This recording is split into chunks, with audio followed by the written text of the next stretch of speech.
Улсын хурлын зүгээс бол сэргээгт хэрчим хүчний хөгжлийг эрчимжүүлэх юм тогтоолыг бол 25 оны 12 сард баталсан. Тэгэхээр энэ тогтоолын хүрээнд бол олон айлууд, аж ахуй нэгжүүд маань сэргээгт хэрчим хүч ашиглаад эрчим хүчээ хэмнээд хамгийн гол чухал юм нь илүүд цахилгаанаа шүлжээ нийлүүлээд орлого олох юм боломжтой байгаа.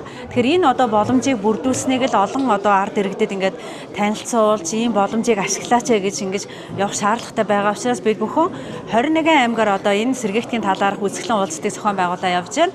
Өнөөдөр 20 дахь аймаг дээр явж байна. Тэгээд Дархан уул аймгийн хувьд бол үйлдвэрлэл маш сайн хөгжсөн. За ард иргэд нь бас бизнес сэтгэлгээтэйгээд их олон давуу талууд байгаа.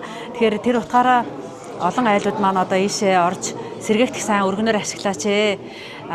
Дээрэс нь бид бүхэн энэ тогтоолоороо та бүхэн 20 кВт хүртэл нарны панелыг техник нөхцөлгүй түгээх холбох боломжтой болголоо. За сар болгон орлогоо авах ийм бүрэн боломжтой болсон гэдэг ийм олон давуу талууд боломжийг бүрдүүлээд өгсөн. Гэхдээ хамгийн гол нь энийг олон нийтэд таниулахгүй болохоор төдийлөн сайн ард иргэд аж ахуй нэгжид ашиглахгүй байна. За тухайлбал Дархан уул аймгийн хувьд яг өнөөдрийн байдлаар 6хан айл аж ахуй нэгжүүд маань нарны панел батарейтай байна. Тэгээ харьцангуй өнөөдөр бол ингээд засаг даргын хамгаалын газар бол маш сайхан зохион байгууллаа. Маш олон иргэд маань ингээд амралтын өдрөө зориулаад мэдлэг мэдээлэл сонсоё гэж хурж ирлээ. Тэгэхээр энэ хүрээндээ ингээд сонссон юм чин энэ чиглэл рүү олон айлууд орох байхаа л гэсэн ийм хүлээлттэй байна. За дээрэс нь өнөөдрийн энэ үйл ажиллагаанд Улаанбаатар хотоос мөн Дархан аймгийн яг энэ сэргээгтийн тоног төхөөрөмжийг борлуулж байгаа зарж байгаа компаниуд нь хурж ирээд бүтээгдэхүүн үйлчилгээгээ танилцуулаад тэгээд олон нийтэд бас ингээд зөвлөгөө өгч ажиллаа. За дээрэс нь Хаан банк, Төрийн банк, Хас банкаас эхлүүлээд банкуд маань хурж ирээд ногоон зээлээ бас танилцуулаа. Тэгээд бас их хайтайхан юм нь яг энэ үсгэлэн ингээд 3 сарын өмнө хийж эхэлсэн. Арангаа аймгаас эхэлсэн. Тэр үед бол ингээд Хаан банк буюу банкуудын ер нь ногоон зээлийн бол 16% байсан. Сая өнөөдөр ингээд Дархан дээр ирсэн чинь бас их гоё мэдээ нь юу вэ гэхээр банкын зээл маань 8% болсон байна.